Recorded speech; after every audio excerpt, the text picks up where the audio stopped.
Like, I felt myself being kind of a bitch, and I was like, oh no, I'm falling for the trap of like what this industry is telling me.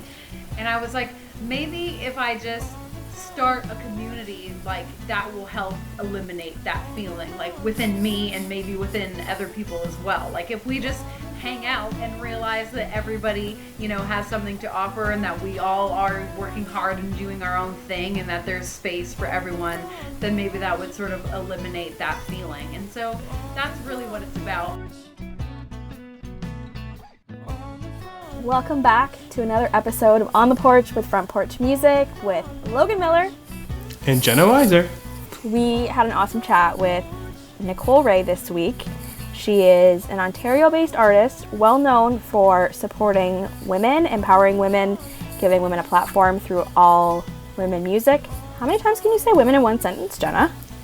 Probably more. Go for it. She started a festival called Harmonia Fest, and she just released a brand new music video for her current single, Dirty. We talked about spooky season, her favorite time of year. We talked about doing musical theater growing up. We even had some conversations with the spirits. We didn't talk to them, we just heard from them. Oh yeah, we heard from them. They Scary. heard us, we didn't hear them. They did hear us. So enjoy our chat with Nicole Rayy. Do-do-do-do-do. Do-do-do-do-do-do.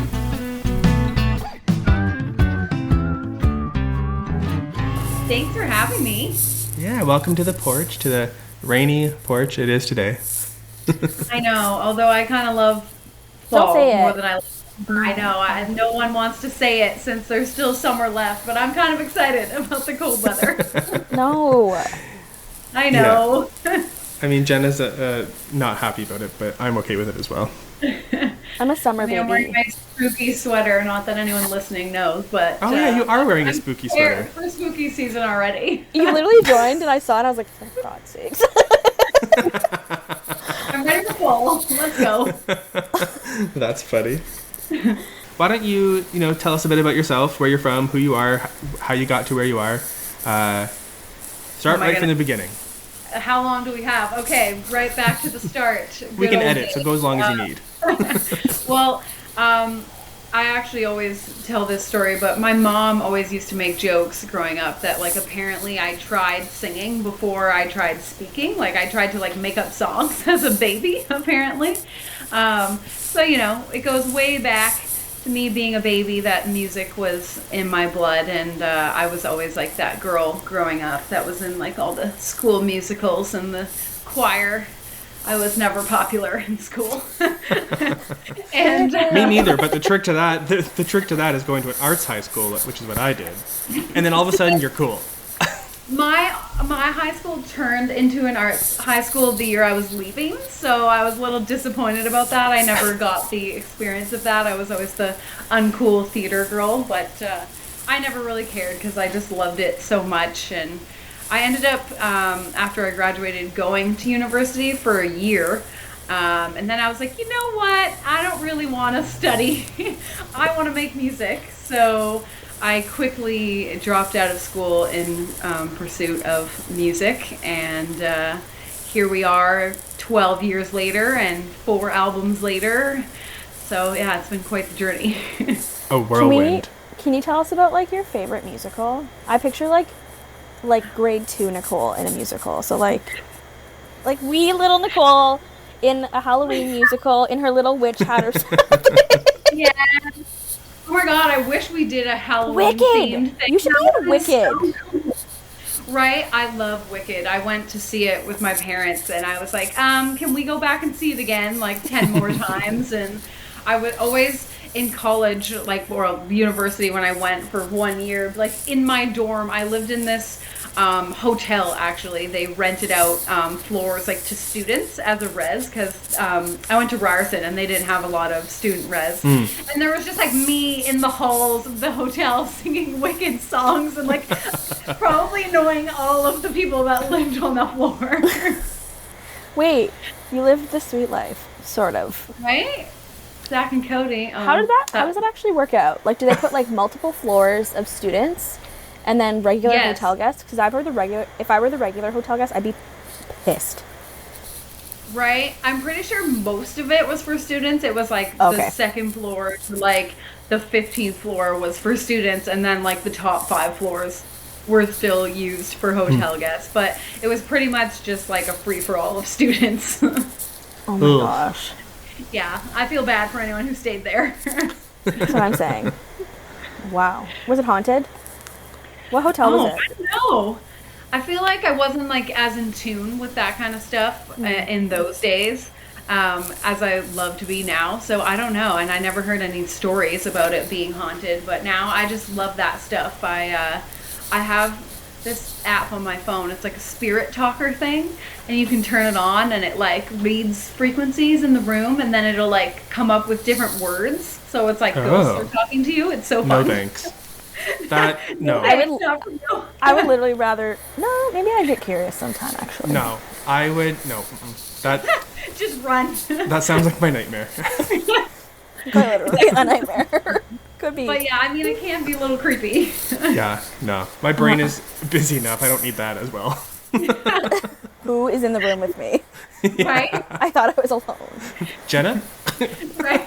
It's me haunting you, but I'm not dead Yeah. yet. Okay, well, no promises. I won't like turn it on at some point and tell you what the other voices are saying. Oh my god, can you turn it on? Yeah, I can. No! We can do it right now. Yeah. It's fun Like, because we'll just let it go like while we're talking, and then it's I'll fun tell because you it's not in my house.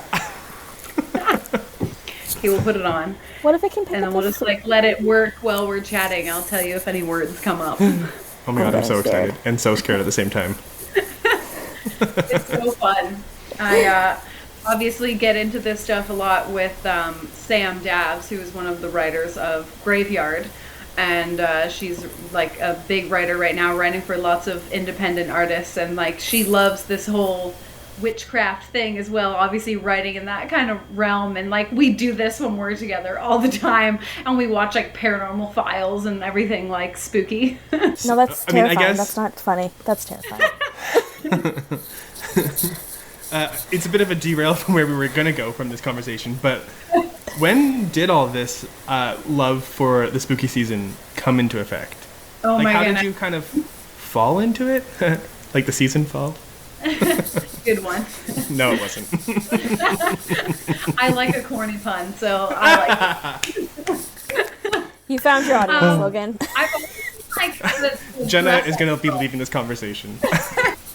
I've always been like the dress up girl though. Like I loved Halloween as a kid because I just like loved the costume element part of it. Like it was always such a big deal to like pick out the costume, or I used to make my costume too when I was a kid, which I still do.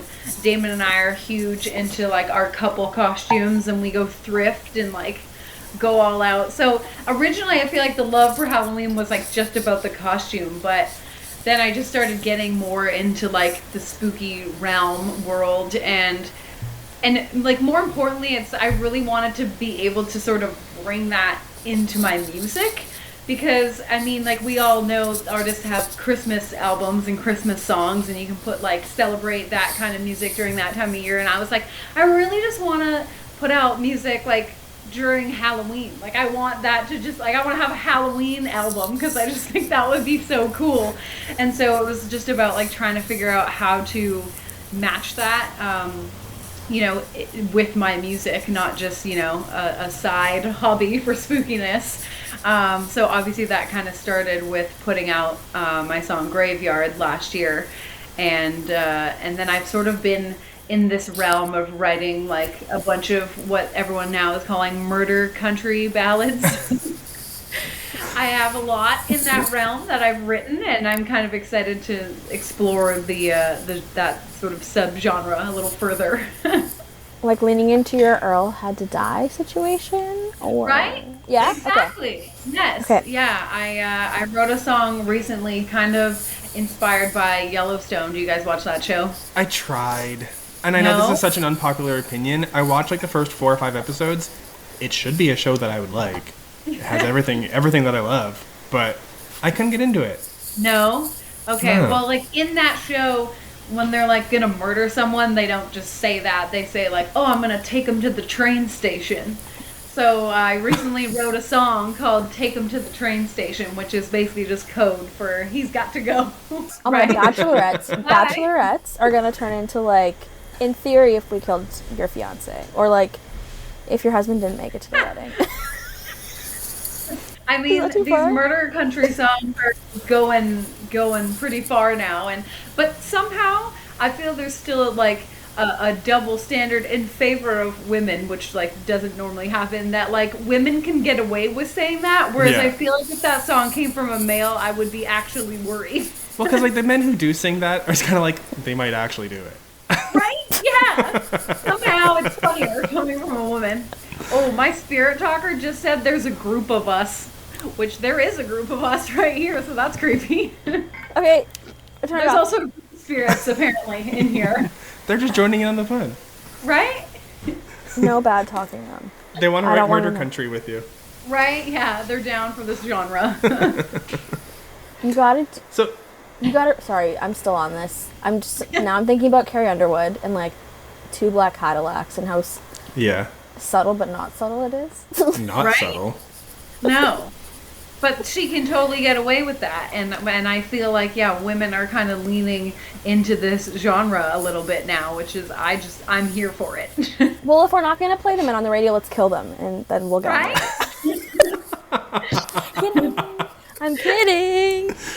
It's funny because you have like spooky music coming out, but you also have a lot of Christmas Not. songs, which is such like a turn that on, Right? give that a 180. Are you also just like a fan of Christmas? Are you just a fan of like big holidays and just like going all out? Yeah, I'm a fan of over decorating. I think that's like really what it comes down to, is that like, especially now that I live in a house where there's like room to over decorate, I just like have gone crazy in the last 4 years. Like I've spent way too much money on decorations for both Halloween and Christmas. And it's like definitely like two sides of my personality, because obviously spooky and Christmas music is like very, very different. But I think it really just stems from the desire to over decorate and get super into the holiday. Love it. Do you have a purple Christmas tree? So we get a real Christmas tree, but I have purple lights and purple decorations, of Cool. course. Very on brand. I have a purple tree, and I thought you might appreciate that. Oh my gosh! Please send me a picture at Christmas. I will. I'm gonna make you. I don't send Christmas cards, so I'm gonna make you one. It's just gonna be my Christmas tree. Yes. So cute. I'm so excited. I know. I tend to be on brand with the decorating, even in my house for holidays. I'm like, yeah, it needs to be purple. Is Damon ever like, can we switch it up? Or is he just like, you're right, purple it is? You know what? I think it's just come to expect it at this point. Like we had a couple early on living in this house years of like different themed Christmases. Like one year we had Harry Potter Christmas actually. So Fun. everything was like all the ornaments were, the colors of the houses and stuff. And then I kind of took over with the purple, and he's like, yeah, that's fine. Like, what else is new? Yeah, like, he knew what he was signing up for, so like, Right. how did purple become part of the brand? So growing up, my favorite color was always black, which I still love black. I mean, a black outfit is so classy. But like apparently that didn't count when you were a kid. Like I remember people were always like, that's not a color. It's a shade. Right? You thing. Like, so then I feel like I just after that kind of gravitated towards purple, because like, to me it was like the closest without like being too crazy of a color. It was like, oh, okay, a nice deep purple. And then, I at some point, with my branding and especially, with Instagram, when it came all about like the grid looking a certain way and that being really important, I was like, well, the only thing I really like, color wise or aesthetic wise is purple. So let's just kind of start with that and see how it goes. And then now it's like just an obsession, because it's like gone on for so long that like I've thought about changing it, and I'm like, I just can't. Like That would cause an uproar. The next one was not purple. Like it wouldn't work. People would lose their mind. Like Right? we've come to expect purple. So like, I know. and it works really well for you. I mean, when you're scrolling through Instagram or any social media and you see something purple, it's going to probably be Nicole. So Right, I think it's working too well at this point. If I changed it, people wouldn't know who I am anymore. Or we'd be like, what's wrong? What happened? Right? Is everything okay? Panic. This one was not purple. You okay? Yeah. Kind of stepping away from going back to what we were going to be talking about. We went off the rails so Just far, such and a we just kept derailment. going. Yeah.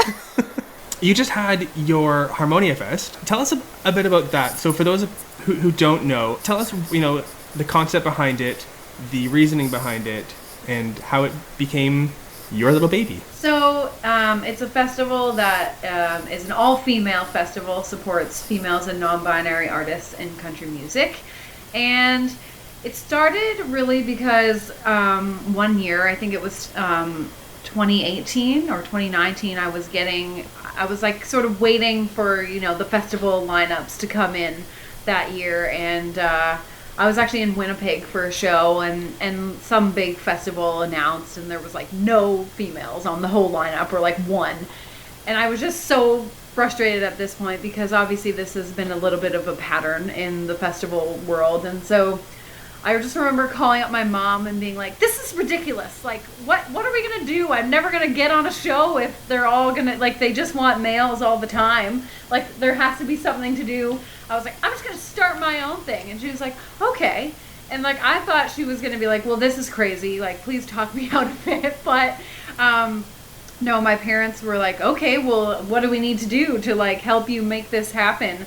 And so in the first year, we actually had it in Milton and partnered with the Italian Cultural Club, which was a bit tricky because that was COVID. So it was a drive-in festival, which was a bit weird.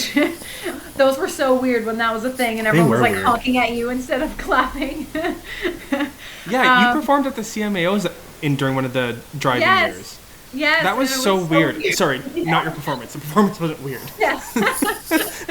But the whole just like flashing your high beams and like honking the horn. It's like usually a horn honks when people are mad. So I don't know how to. It was very strange. That was a very foreign way to like applaud somebody's performance.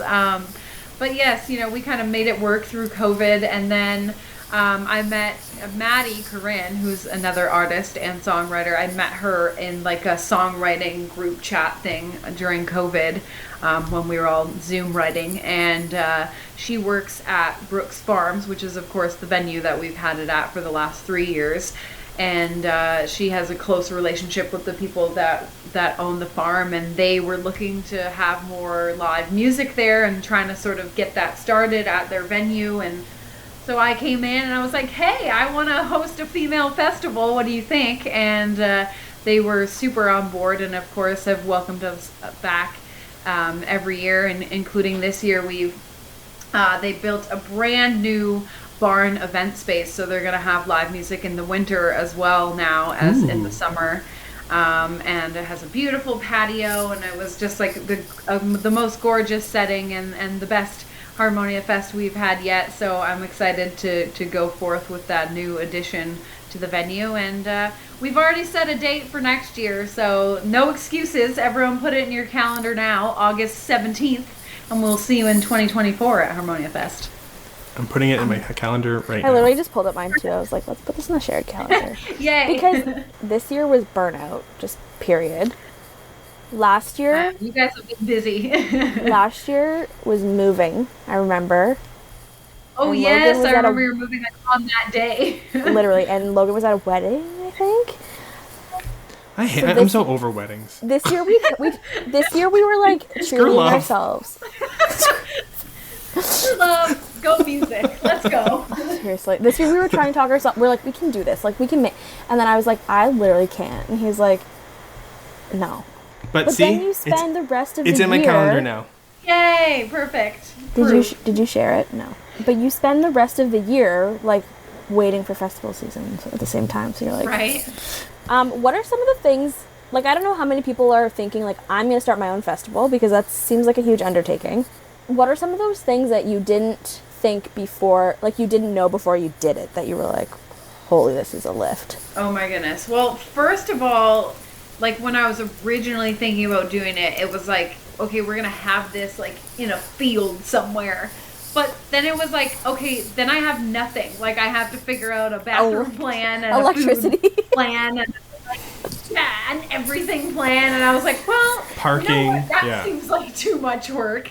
So So really, this partnership with Brooks Farms has been a savior from that point of view, because it's like so many of those things are already built in that I don't have to think about. Yeah. And there still are like so many things that like you just sort of take for granted. You know, when you go to a festival, you don't think about the fact that you have to think about those little small details. And even in our first year, I remember I was like, oh my God, well, like if we want to have lanyards at this festival to be like official and give them to the band and all like the VIP people, like somebody has to make that. I have to make that because there's nobody else here to like put that together. And so just things like that you don't think of until you're doing it. But you know, having this venue partnership has really been a huge savior to me. There's been a lot less crying in the last few years because they've helped out with a lot of those small details.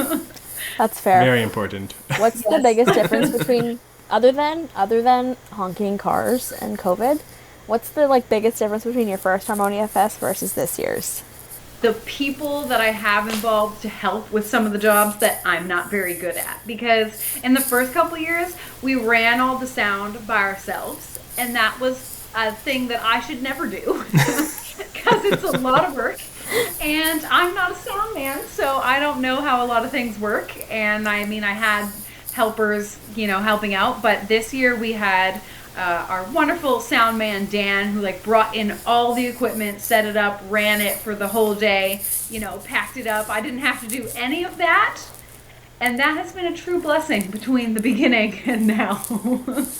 I can Yeah, imagine. that stuff really overwhelms me. Even we had a small event at the CMAOs, and we had to bring our own gear too. And when I opened the box with the soundboard in, I was like, when are the Rivertown Saints getting here? I'm looking for Joe, please. Is he coming? Like 5 minutes ago. Right? I mean, it's a lot. And you sometimes, like, you know, you think it'll just be straightforward plug and play, but then when things go wrong, it's like I have absolutely no idea. That's the issue. Everything's fine until it goes wrong. Right? Yeah. And then it's like chaos because I have no idea how to troubleshoot this problem. You're literally describing me trying to go through a website's code. I'm like, everything's fine. It's fine. I don't know. Great. Yeah.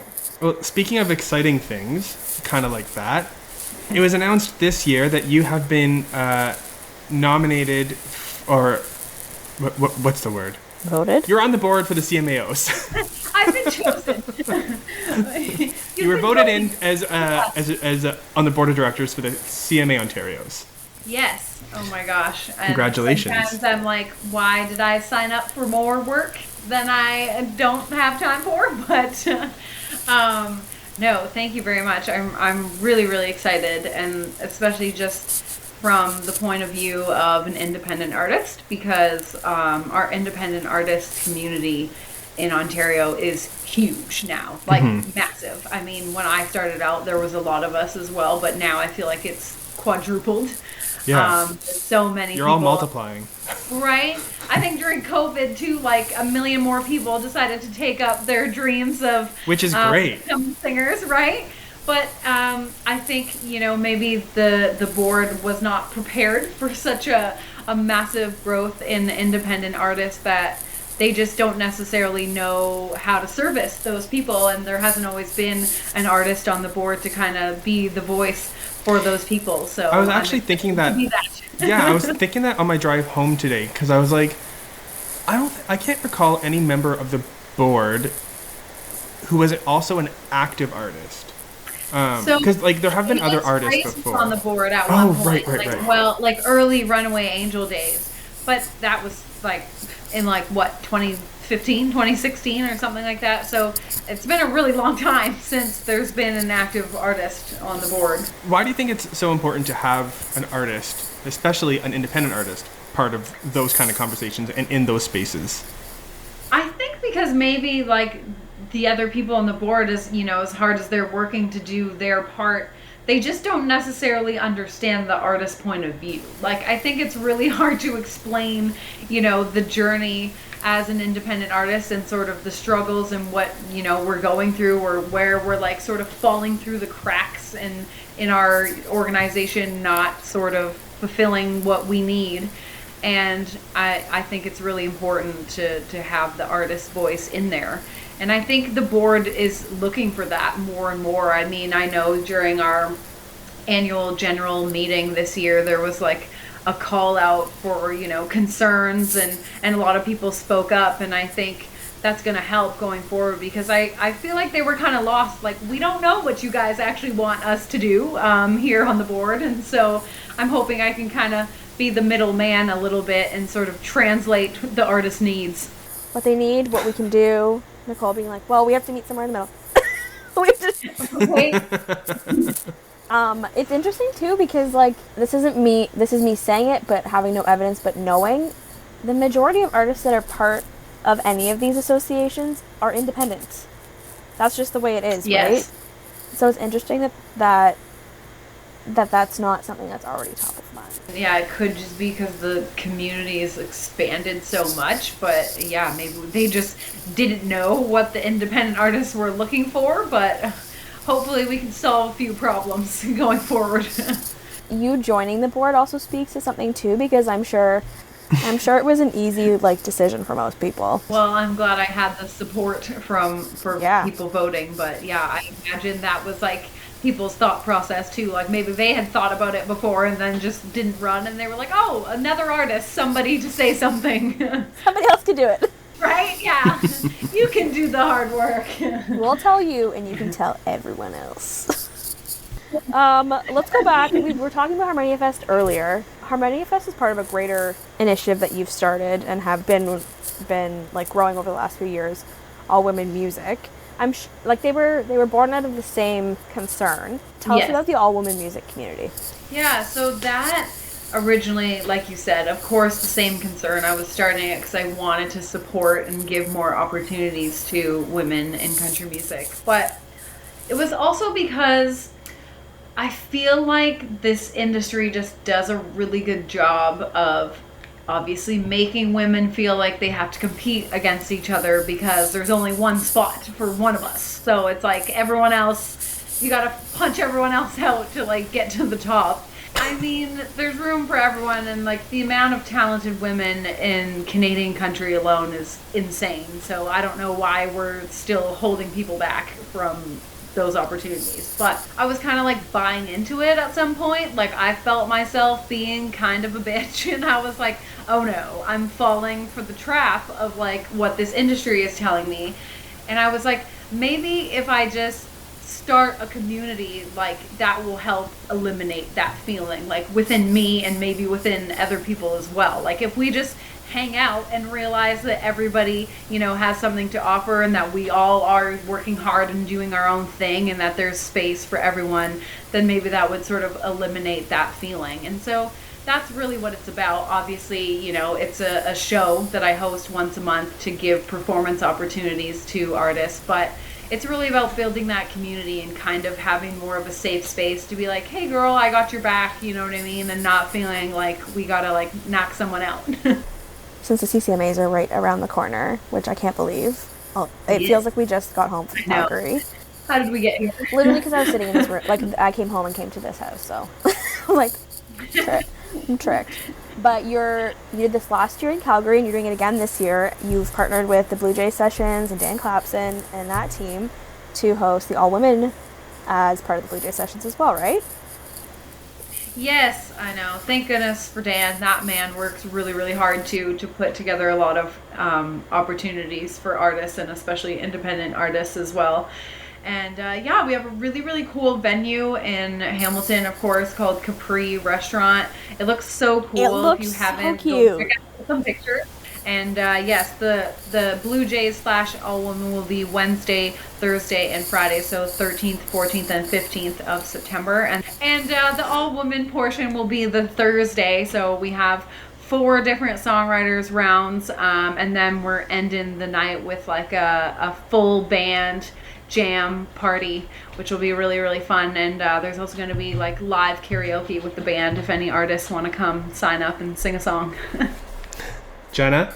What about if you're not officially an artist? That's okay. You can sing Jenna? anyway. Logan, we're going to do a duet. Oh. Yes, please come and sing. Nobody wants to hear that. We'll sing Goodbye, Earl. There you go. Yes. That's funny. You'll have a lot of people on the backups and all those, like, you know, all the side parts of That the is song. the room I will never be doing karaoke in that room. A room full of artists? Other No. artists, no. Okay, I thought of this a different You guys way. have like a karaoke song, like your like go-to, like if someone forced you to get up and do karaoke. I literally don't do karaoke.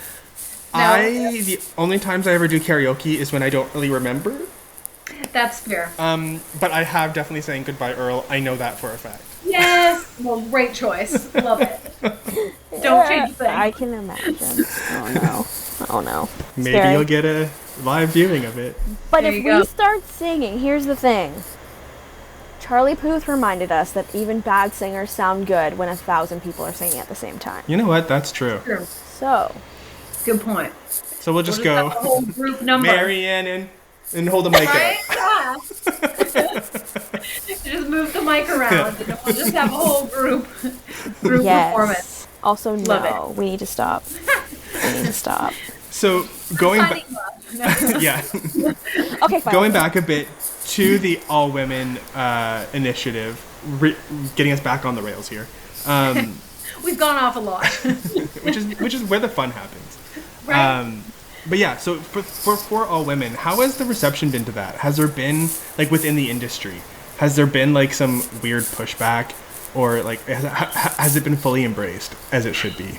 So a little bit of both. Obviously, like from the artist standpoint, I feel it's been really embraced and sort of, to me, like, to my shock, now people are like asking me, they want to sign up to do it, and I'm like, oh cool, like, you know about this? That's awesome.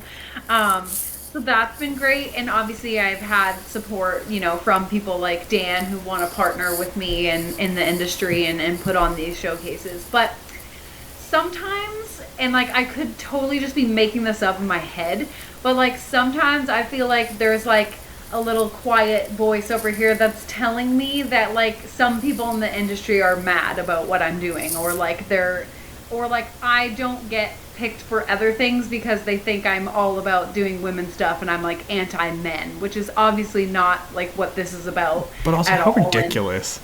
Right, and like I don't necessarily have any proof of this, so I could just be making it up. But so I mean, honestly, I think anytime there's any sort of like feminist movement or a feminist like reason behind something, people can misconstrue that and think it's like man-hating and not just we're trying to support women and have equality, not like we're not trying to be better than you. It's just we want an equal playing field, and sometimes I think people don't necessarily understand that. Well, Right? and like you said earlier, like there's room for everybody. Like, just because you're successful doesn't mean this person's not also going to be successful. Like, it blows my mind. Right? I know. I think we get caught up in that. And I mean, you know, obviously the industry is sometimes telling us like, oh, there's only room for one or whatever.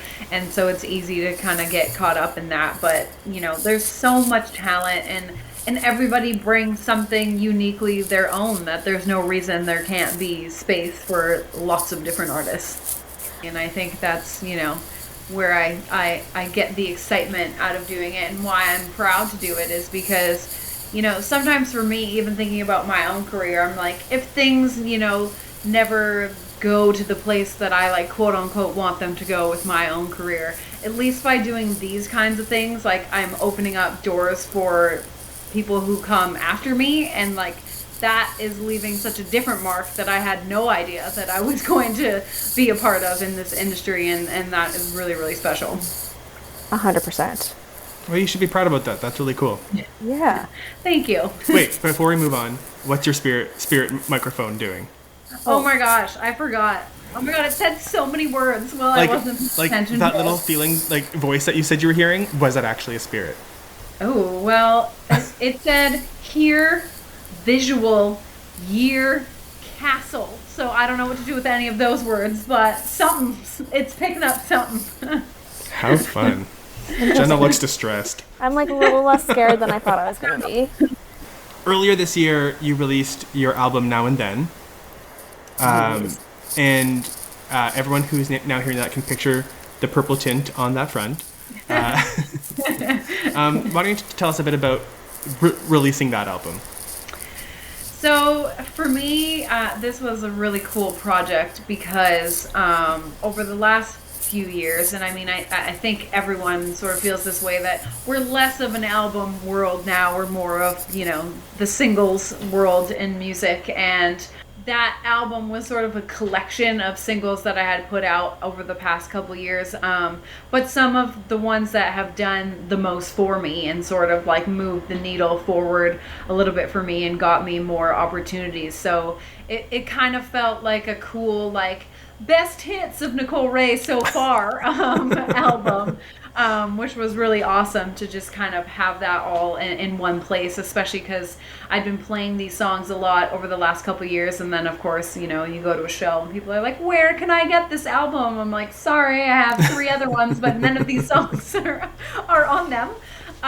So it was great to, finally have that all in one place, in one album that people could take home and enjoy as well. And I have one that I brought home to enjoy. Yay. You are currently working a single. Yes. I feel like working is there's a pun in there somewhere. The song is called Dirty. Yes. Tell us about Dirty. I know. So I immediately after putting out Now and Then, which, like you said, came out earlier in the year in February, I was like, you know what? I'm gonna just like take a break for a hot minute and just like enjoy the ride of this album. And then you didn't take a break. I didn't do that at all. Then I turned around and put out another song. But I've sort of just been like enjoying the journey with this song. It's a really fun song. I mean, a lot of my songs are like angry girl country or like about specific relationships or breakups or whatever, but this is just like a super fun song, obviously about like how we all clean up good just to go home and get dirty. And just sort of the irony in that. And I just wanted to like put it out for the summer and just enjoy it instead of working it so hard, because I mean, I told myself I was going to take a break and then I didn't, but I've just been kind of letting the chips fall where they may with this single, and just, seeing what people think without overworking myself on this one, which has been kind of nice. So it's like I put out music, but still kind of got to take a little bit of a break. You're a person who everything is very planned too, right? Like you have your marketing down, Yes. You have your release schedule. So this is kind of nice to be like, I'm going to put this out and it's for fun. And like I'm gonna like Right? give it what it needs, but I'm not gonna like overstress myself. So it's kind of nice to do that too. Yeah, that's it. That was exactly it. And yeah, I've always been such a planner, so it was nice to kind of just take a little break from the planning so much and just sort of put the song out and just be happy about it, about sharing it, because it's so fun. So the music video for Dirty is out now. And you'll be able to see it on our website, frontporchmusic.ca. Tell us about the music video, the story behind it. How fun was it to record? Oh my God, it was insane. So if you haven't gone to check it out, please do. You get to enjoy some friends mud wrestling, which is super fun. Getting dirty. Yeah, dirty. And the best part is I had some friends of mine that were supposed to come that had kind of volunteered for this mud wrestling position in the music video. And at the last minute, some people bailed, which, happens, but I was not too pleased. But luckily, some friends came to the rescue, including Mackenzie Lee Meyer, who obviously is a wonderful, amazing artist of her own. And she just jumped right in there to mud wrestle for me in this music video. So enjoy that, and then go check out all of her music after, because she's amazing. But that's what I love about this artist community, with people that you get close with. They're like, yeah, sure, I'll mud wrestle for you. Like, no big deal. I'll do anything for you. Right? In one of her music videos, they needed somebody to be like the butt that they zoom in on like the opening scene of the video. So I volunteered to do that, but I still think her thing was worse of having to mud wrestle. But So she owed you.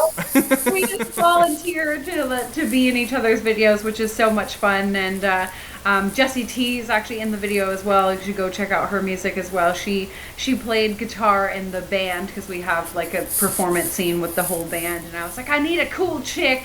And she knocked it out of the park. She looked so cool. She is, in fact, a cool chick. Right? She's the coolest. And that day she looked amazing. I was just like, oh my God, you look way too cool to be associated with me. But she nailed it. Right? We had so much fun. That's so we funny. had so much fun doing that. So yeah, if you want to see some mud wrestling and some performing, go check it out. Where did you do this? So we actually filmed everything at a farm called Erin Hill Acres. So I had kind of partnered with them earlier in the year to do an all-woman show at their venue because it's so beautiful, such a beautiful space.